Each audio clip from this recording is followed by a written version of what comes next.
Bonjour et bienvenue à cet épisode de notre série de balados, Les troubles neurocognitifs, parlons-en. Cette saison, nous mettons l'accent sur les proches aidants, les intervenants et les chercheurs qui travaillent fort pour améliorer la qualité de vie des personnes atteintes de troubles neurocognitifs majeurs et de leurs familles. Dans cet épisode, nous allons en apprendre plus sur le projet Canada Proche Allié Alzheimer, qu'on appelle en anglais Dementia Friendly Canada. Ce projet, qui est un partenariat entre les sociétés Alzheimer du Canada, de la Colombie-Britannique, de la Saskatchewan et de l'Ontario, a pour but de favoriser l'inclusion des personnes atteintes de troubles neurocognitifs dans nos communautés. Notre invitée aujourd'hui est Noua Ben Gayed, directrice en recherche et développement et qualité des services à la Fédération québécoise des sociétés Alzheimer. Avant de plonger dans le vif du sujet, j'ai demandé à Noua de nous parler un peu de son rôle auprès de la Fédération. Alors, en fait, au niveau de la fédération, je porte deux chapeaux. Un premier, c'est au niveau de la recherche, donc tout ce qui est projet de recherche, implication avec des chercheurs, et également faciliter le recrutement de personnes pour des études ou des essais cliniques. C'est également tout ce qui est associé au transfert des connaissances. Donc, j'anime une, euh, une série de webinaires, les conférences mémorables. Et puis, ben, il y a également le programme de recherche de la Société Alzheimer, qui, lui, est géré par la Société Alzheimer du Canada, mais une grande partie, en fait, des bourses doctorales, postdoctorales et à des chercheurs confirmés sont remis à des chercheurs québécois. Donc, ça permet également de faire le lien avec les chercheurs d'ici pour justement les solliciter, les inciter, promouvoir le programme auprès d'eux pour qu'ils puissent en bénéficier. C'est surtout un programme qui est destiné aux jeunes chercheurs, euh, de par justement les bourses qui sont offertes. Donc, généralement, presque tous les chercheurs du Québec ont au moins été financés une fois par le programme de recherche de la Société Alzheimer. Et puis, ben, c'est vraiment un premier coup de pouce là dans leur jeune carrière. Donc, c'est un programme en fait qui est amené également à grandir. Donc, je fais le lien avec les chercheurs québécois pour justement qu'ils puissent connaître les dates des appels à projets, soumettre leurs projets et puis bah, maintenir cette relation de confiance avec eux également. Et puis bah, l'autre volet, c'est vraiment la qualité des services. Donc, la fédération n'offre pas de services directs à la population. C'est vraiment les sociétés Alzheimer. Donc, il y en a 20 au Québec. On est en fait la deuxième province avec l'Ontario qui ont ce modèle-là. Donc, au Québec, c'est 20 sociétés. En Ontario, c'est 29 sociétés. Et pour les autres provinces, ben, c'est un siège social. Donc, c'est une structure là, qui dessert la province. Ici, de par en fait le nombre de personnes, de par l'étendue du territoire, ben, c'est vraiment en fait d'avoir un service de proximité auprès des personnes. Donc, c'est elle qui donne des services de consultation avec les familles en début de maladie. C'est elles qui vont donner les groupes de soutien, qui également vont organiser des formations, que ce soit pour les proches aidants ou pour les professionnels de la santé. Et c'est elles également qui vont donner le répit à domicile lorsque l'évolution de la maladie le nécessite. Mon rôle à moi, c'est de les accompagner pour harmoniser les services, pour s'assurer également de la qualité des services et également pour avoir des standards de qualité là, qui sont suivis par l'ensemble des sociétés Alzheimer. Donc, je porte deux chapeaux, mais c'est complémentaire.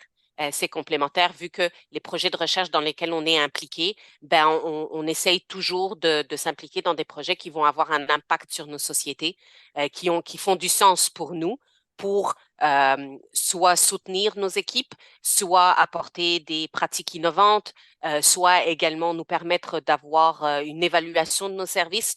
Donc, c'est vraiment dans cet objectif-là qu'on s'implique là avec des chercheurs. Et puis, bah, à date, ça fonctionne très bien. Euh, donc, c'est deux rôles qui sont complémentaires, mais tellement nécessaires pour justement bien desservir la population. Et puis donc, le projet Canada Proche Allié Alzheimer, qui en anglais on appelle, je pense, Dementia Friendly Canada, ça tombe Exact. sous votre chapiteau là, au niveau de la qualité des services. Tout à fait. Tout à fait. Alors, en fait, Dementia Friendly Canada ou Proche Allié Alzheimer, c'est vraiment une initiative de 5 provinces, à savoir la Société Alzheimer du Canada, la Société Alzheimer de la Colombie-Britannique, de la Saskatchewan, du Manitoba et de l'Ontario, qui ont en fait, lors d'un appel à projet de l'Agence de santé publique du Canada, ont déposé en fait cette initiative Dementia Friendly Canada, sachant que c'était déjà quelque chose qui était en fait au niveau de la société Alzheimer, mais qui peut-être n'avait pas connu l'essor nécessaire ou que l'on voulait. Et donc, ben, grâce à Dementia Friendly Canada, ben, ça a permis en fait de vraiment développer des outils, de sensibiliser également la communauté et ça a permis en fait d'approcher plusieurs partenaires pour que justement la communauté devienne bienveillante et accueillante aux personnes atteintes. Donc, c'est un projet qui est vraiment porté par ces 5 sociétés.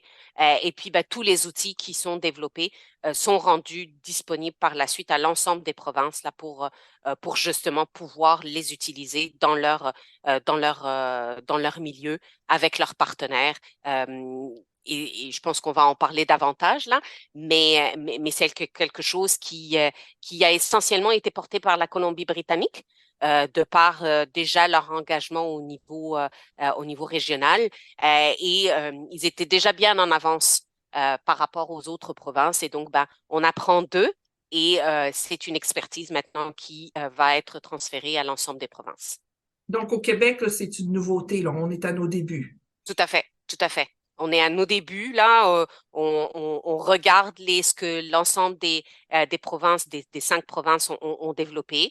Et puis, ben, ça fait maintenant partie, là, de nos priorités que d'implanter, en fait, les outils, d'approcher les partenaires pour rendre également le Québec proche allié Alzheimer.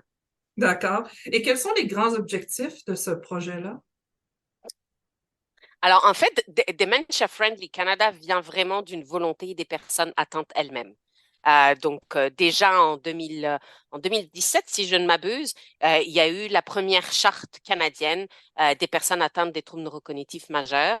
Et l'objectif, en fait, c'était de donner une voix aux personnes atteintes, qu'elles puissent dire ce dont elles ont besoin, à savoir de ne pas subir de discrimination, par exemple, également d'avoir des services et des programmes qui répondent à leurs besoins, d'avoir les mêmes droits que n'importe quelle personne à travers le Canada, de demander également aux professionnels de la santé qu'ils soient informés sur leurs conditions, qu'ils leur expliquent également leurs conditions, et puis d'avoir recours, entre autres, à un système de plainte qui leur permette donc toujours d'avoir une voix, mais surtout d'être impliqués dans les lois, dans les décisions qui vont avoir un impact majeur sur leur vie.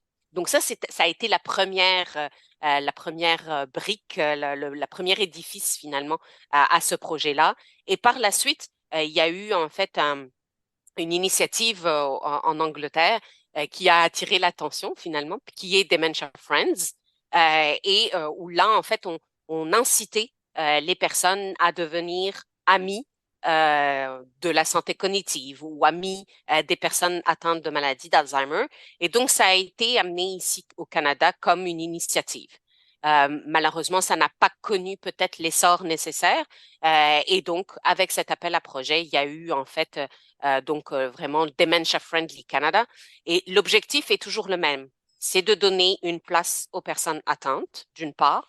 C'est également que la communauté soit accueillante, inclusive, mais qu'elle comprenne également qu'est-ce que c'est que de vivre avec la maladie d'Alzheimer. Donc, c'est une volonté des personnes à la base pour qu'ils soient davantage vus, inclus, soutenus dans la communauté et ça passe bien sûr par des partenaires sur le terrain. Donc, les partenaires, ça peut être le petit commerce de quartier, ça peut être un restaurant, ça peut être une librairie, ça peut être une bibliothèque. Donc, c'est vraiment autant de partenaires qui sont dans la communauté, qui font que la communauté, en fait, est vivante, qui font la richesse d'une communauté. Et vraiment, c'est d'ouvrir cette communauté-là aux personnes atteintes pour qu'elles fassent tout simplement partie, en fait, de la communauté. Avec la maladie d'Alzheimer, malheureusement, vient de l'isolement, vient de la détresse, vient beaucoup également de perte de connexion et d'interaction sociale. Et donc, ben, c'est important que la communauté soit ouverte, accueillante pour que ces personnes y trouvent leur place. oui, l'évolution de la maladie va amener un certain nombre de défis, mais plus on aura de personnes qui sont sensibilisées, qui sont également formées aux stratégies de communication, également qui comprennent la réalité des personnes atteintes, bah forcément, plus elles vont, elles, se sentir à l'aise de sortir, de parler de la maladie ouvertement et de faire partie finalement de l'écosystème comme n'importe quelle autre personne.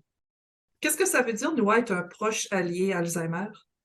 Alors, être proche allié Alzheimer, ça veut dire d'avoir une sensibilité par rapport à la réalité des personnes atteintes. Ça veut dire si on est commerçant, si on gère une bibliothèque, un restaurant ou un lieu public finalement où on accueille des personnes, c'est d'avoir un environnement qui soit adapté à cette clientèle.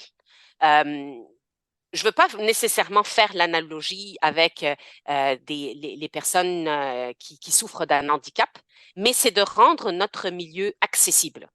L'accessibilité universelle, en fait, c'est un concept qui est de plus en plus présent dans les milieux et dans les lieux publics. Et Proche Allié, en fait, vient vraiment rendre le milieu accessible, accueillant pour les personnes atteintes. Je vous donne un exemple. Ça passe nécessairement par l'environnement. Ça passe par exemple, une signalétique qui est adaptée. Ça passe par une typologie ou encore ça passe par aussi des caisses plus lentes, par exemple. Ça passe par, rappelez-vous, on prend le temps. Oui. Donc, ça passe également par le bruit ambiant. Généralement, quand on rentre dans un café, dans un restaurant, ben, c'est un milieu vivant, c'est un milieu où il y a des gens qui communiquent, qui parlent. Et puis, ben, parfois, au-delà de cette communication qu'il y a entre les personnes, ben, il y a également un bruit de fond, il y a de la musique. Est-ce que justement cet environnement-là est adéquat pour une personne qui a des problèmes d'attention, des problèmes de jugement, des problèmes de mémoire? Ben, la réponse, très simple, est non. Donc, il faut revoir cet environnement dans sa globalité. Est-ce que, par exemple, on ne pourrait pas mettre en place une zone beaucoup plus au calme, où justement les personnes vont pouvoir s'installer, avoir un café dans le calme sans qu'il y ait tout le brouhaha qui est tout à fait naturel, qui est humain, mais qui, pour les personnes atteintes, devient une problématique à leur compréhension et à leur interaction avec les autres. C'est également euh, dans une bibliothèque d'avoir, par exemple, du personnel qui est formé à prendre leur temps, à accompagner la personne lorsque justement une personne atteinte désire prendre un livre. C'est d'avoir, par exemple, une collection qui est adaptée à leur situation, avec peut-être des livres qui vont plus parler de voyage, avec des albums photos, plutôt que des romans qui font 500 pages. Donc, d'avoir cette sensibilité-là. C'est également d'avoir dans le commerce euh, des rideaux ou encore des tapis qui vont avoir en fait comment dire, qui vont empêcher certaines problématiques ou comportements que l'on voit chez les personnes atteintes avec l'évolution de la maladie. Par exemple, un rideau ou une lumière qui est mal adaptée dans un environnement peut créer des ombres sur un mur. Ces ombres-là peuvent amener à des hallucinations, des idées délirantes ou de la confusion chez la personne. Un tapis où il y a des gros motifs, des grosses couleurs, des couleurs qui sont plus ou moins différentes avec énormément de diversité, ben, la notion de profondeur est altérée avec la maladie d'Alzheimer et ça OK. peut amener de la confusion, ça peut amener une perte de repère. Et donc, ben, c'est des petites choses qu'il faut considérer. La même chose, on veut mettre un tapis dans un environnement, ben, est-ce que le tapis est au bon endroit? Déjà, rien que ça. Hmm. Euh, Avoir un tapis, par exemple, en hiver, pour que les gens puissent se nettoyer les chaussures quand ils arrivent de l'extérieur et puis qu'il y a de la neige, c'est parfait. Mais il faudrait, par exemple, que ce tapis soit bien accroché au sol pour que ce ne soit pas un risque de chute pour les personnes atteintes. Donc, avoir un tapis, oui, mais au bon endroit. Hmm. Parfois également, on rentre dans des environnements où il y a des structures artistiques. où il y a du mobilier, en fait, qui, ben, c'est une chaise, oui, mais c'est une chaise qui a une forme bien particulière. Par exemple, les bancs qui sont en S, par exemple. Ben, Oui. pour une personne, c'est confondant. De quel côté est-ce que je dois m'asseoir? Hmm. Versus une chaise qui a la forme d'une chaise avec une couleur sobre, ben, à ce moment-là, la personne va davantage s'identifier à ce mobilier-là versus un mobilier qui, oui, est dans l'air du temps, mais qui, pour la personne atteinte, va apporter de l'anxiété. Donc, vous voyez, c'est des petites choses. C'est des Des petits petites choses détails, qui oui. vont vraiment améliorer en fait l'accueil des personnes et puis qui vont également leur permettre de se sentir à l'aise dans l'environnement dans lequel ils sont. Donc, c'est des petites choses en fait qui peuvent être instaurées et pour lesquelles en fait les personnes vont se sentir à l'aise à venir et à revenir dans ce commerce-là. Parfois, en fait, dans les cafés, maintenant, de plus en plus, on rentre dans un café, il y a un grand mur noir sur lequel on va écrire le menu.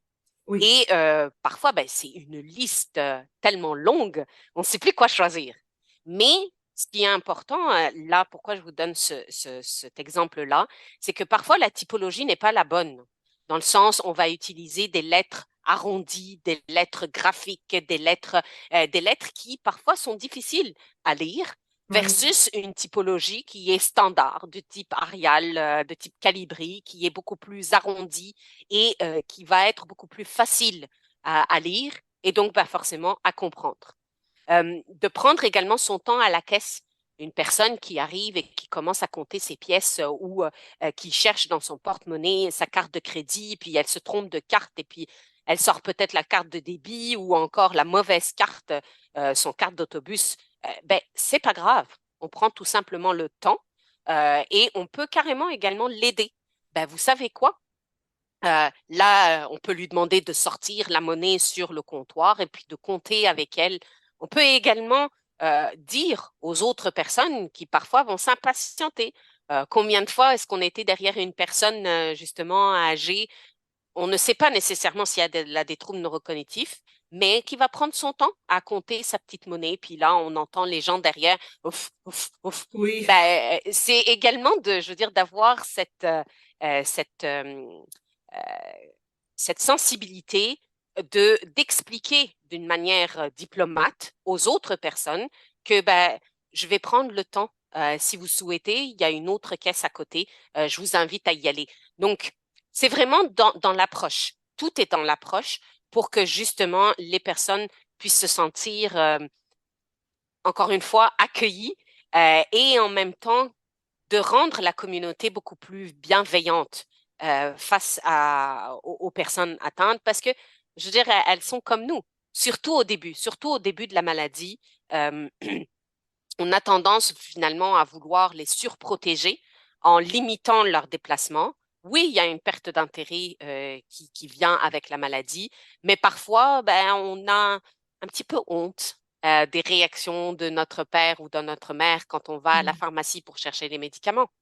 Mais si le pharmacien, lui, est conscient que, ben, effectivement, la personne vit avec un trouble neurocognitif majeur, ben, il va également adapter sa communication avec elle. Je vous donne l'exemple de la pharmacie parce qu'on y va souvent et puis Oui. parfois on arrive dans une pharmacie et puis on est là nous-mêmes, on a du mal à s'orienter. Il y a tellement de rayons, tellement de produits, tellement également d'obstacles pour Et arriver parfois à on la vend de pharmacie. tout. On vend de tout maintenant. Non, mais on peut même faire son épicerie parfois. Exactement. Mais quand on rentre dans une pharmacie, plusieurs allées, et la pharmacie, généralement, elle est au fond comment C'est dire, vrai. du commerce. C'est vrai, oui. Donc, il faut passer, puis ça, c'est un petit peu marketing, mais il faut passer à travers plusieurs allées pour arriver à la pharmacie. Et entre ces allées, ben, on a également des produits d'appel pour, encore une fois, nous solliciter. Parfois, Oui. on a une poutre qu'on doit contourner. Et donc, ben, tous ces obstacles-là font que aller à la pharmacie, qui est quelque chose de primordial en fait pour une personne aînée, de par, je veux dire, leurs conditions physiques et donc la nécessité de prendre certains médicaments, mais ça devient un obstacle, ça devient un défi, ça devient une montagne insurmontable pour arriver justement à avoir ce contact avec le pharmacien. Et donc, ben, repenser les allées, repenser également je veux dire, la luminosité et puis ben, les produits d'appel qui sont présents euh, sur le parcours pour arriver jusqu'au pharmacien, ben, c'est quelque chose qui devrait également être mis en place. Donc, c'est toutes des petites choses qui peuvent être implantées. Ça demande pas d'argent, là. Ça demande juste une réorganisation de l'environnement. Dans le passage qui suit, Noah nous parle du rôle que doivent jouer les municipalités pour favoriser l'inclusion plus globale des personnes aînées et des personnes atteintes de troubles neurocognitifs. Après, bien sûr, c'est des problématiques qui ça fait appel davantage aussi à la mobilité et puis à la présence des personnes aînées dans leur globalité dans la communauté. Parfois, ben, les feux signalétiques ne sont pas adéquats. Parfois, c'est le temps, par exemple, de passage au niveau d'un passage piéton sont trop courts, alors que la distance à parcourir d'un trottoir à un autre nécessite peut-être le double ou le triple du temps qui est accordé. Donc ça revient aussi aux municipalités. Donc c'est pas juste une responsabilité au niveau de la communauté, des commerces, des restaurants ou d'une bibliothèque, mais également d'avoir une vision plus globale de l'accueil des personnes aînées en général et des personnes avec un trouble neurocognitif de manière plus particulière, parce que ben, forcément, il faut une adaptation de l'environnement dans sa globalité et non pas juste dans un commerce donné. La Dementia Friendly Canada, c'est vraiment pour les partenaires de la communauté, donc les commerçants, quel que soit le commerçant. Il y a également, si on regarde plus davantage, par exemple, au niveau du Québec, il y a les MADA, les municipalités amies des aînés. Donc là, c'est vraiment une réorganisation de l'écosystème et de l'environnement pour favoriser la mobilité des personnes aînées. L'étape suivante, ben, ça serait d'avoir des communes, des municipalités amies ou alliées Alzheimer, où là, ben, on aurait également une sensibilité davantage pour les personnes atteintes. Donc, c'est quelque chose qui se fait, je pense, de manière graduelle. Et puis, ben, ça va être amené à grandir. Il y a deux projets actuellement qui sont en cours, par exemple, au Québec, avec des projets en mode laboratoire vivant. Donc, un dans le quartier Côte-des-Neiges, qui est mené sous la direction de Dr Nathalie Bière. Et en fait, le but, c'est vraiment d'adresser différents volets dans ce contexte-là, à savoir la mobilité des personnes, également la communication avec les personnes aînées et atteintes de la maladie d'Alzheimer, un volet qui est plus spécifique à la cognition.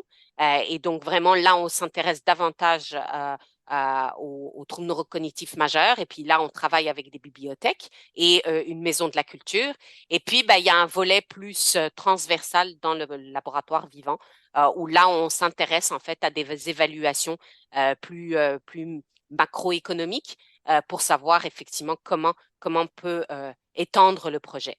Et puis, ben, très vite, on s'est rendu compte qu'il faut également impliquer la municipalité ou l'arrondissement, parce que si on pense à la mobilité des personnes aînées, ben forcément, on peut avoir les meilleures idées, mais il faut que l'arrondissement nous soutienne dans ces idées-là. Donc ça, c'est un premier laboratoire vivant. Un autre, la même chose dans le quartier de Côte-des-Neiges, pardon, pas Côte-des-Neiges, Notre-Dame-de-Grâce, où là, c'est la même chose également. Le but est d'avoir ce genre d'initiative-là. Mais tout ça, ça fait partie en fait de ce qu'on appelle la gériatrie sociale. Donc, c'est vraiment des projets dans la communauté pour favoriser l'inclusion des personnes aînées. Et donc, ben, c'est une mouvance actuellement, que ce soit au Québec ou avec Dementia Friendly au niveau du Canada. Je pense qu'on est rendu là. C'est une Oui. volonté des personnes atteintes elles-mêmes. Et puis, ben, il y a une volonté également au niveau des communautés, des municipalités, des arrondissements, d'être plus accueillants ou en tous les cas plus accessibles pour tout simplement leurs citoyens. parce que il y a certains quartiers qui ont une population beaucoup plus vieillissante et donc bah, forcément, ça amène un certain défi pour ces municipalités. Donc, elles doivent se revoir pour justement toujours maintenir le lien avec les personnes aînées et donc les inclure dans tout ce qui est non seulement l'urbanisme, mais également les activités qui sont proposées dans l'arrondissement. Et si moi, mettons, je suis propriétaire d'un café ou d'un restaurant ou libraire, et puis je voudrais participer, je pense qu'il y a beaucoup de gens qui vont être très intéressés. Comme vous dites, l'Alzheimer, ça touche beaucoup, beaucoup de monde. Je pense qu'il y a beaucoup de gens qui vont avoir le goût de participer. Comment est-ce qu'on peut avoir plus d'informations et comment est-ce qu'on peut recevoir la formation? Alors, c'est très simple en fait. D'une part, n'importe qui peut suivre la formation, euh, que ce soit pour tout simplement être sensibilisé davantage à la maladie ou dans un contexte là de modifier ou d'améliorer son commerce en étant proche allié à Alzheimer. Donc, c'est très simple de se rendre en fait sur le site de la Société Alzheimer du Canada et de taper Dementia Friendly Canada. Puis là, bah, vous aurez l'accès à l'ensemble comment dire, des vidéos et également les liens. Il y a des outils informatifs, il y a également des vidéos qui sont disponibles et puis bah, il y a une plateforme externe sur laquelle en fait on s'inscrit qui permet vraiment maintenant de suivre la formation. Donc, ces trois modules, dépendamment en fait de notre secteur d'activité. Et par la suite, ben, on a un petit certificat comme quoi, effectivement, on a suivi la formation. Donc, c'est très simple. On pourrait d'ailleurs, si c'est possible, mentionner le site, mais c'est vraiment d'aller sur alzheimer.ca et de taper devenir proche allié Alzheimer ou en anglais Dementia Friendly Canada, puis vous aurez l'information nécessaire pour avoir accès à l'ensemble des outils. Et la formation est entièrement en ligne, hein? Il n'y a pas de présentiel. Non, effectivement, c'est une formation autoportante. Donc, surtout, c'est des petites capsules très courtes. Donc, ça ne demande pas énormément de temps pour les personnes de les suivre. Et c'est effectivement uniquement en ligne. C'est des capsules animées. Il y a des petits quiz. Donc, c'est également engageant. Et puis, ben, c'est le fun là à faire. Il y a Oui. également des outils, donc des fiches plus informatives au format PDF que l'on peut imprimer. On parlait par exemple de la réorganisation ou l'adaptation de notre environnement. Il y a une checklist que l'on peut imprimer et puis effectivement aller voir est-ce que on répond entre guillemets aux critères d'un commerce proche allié à Alzheimer.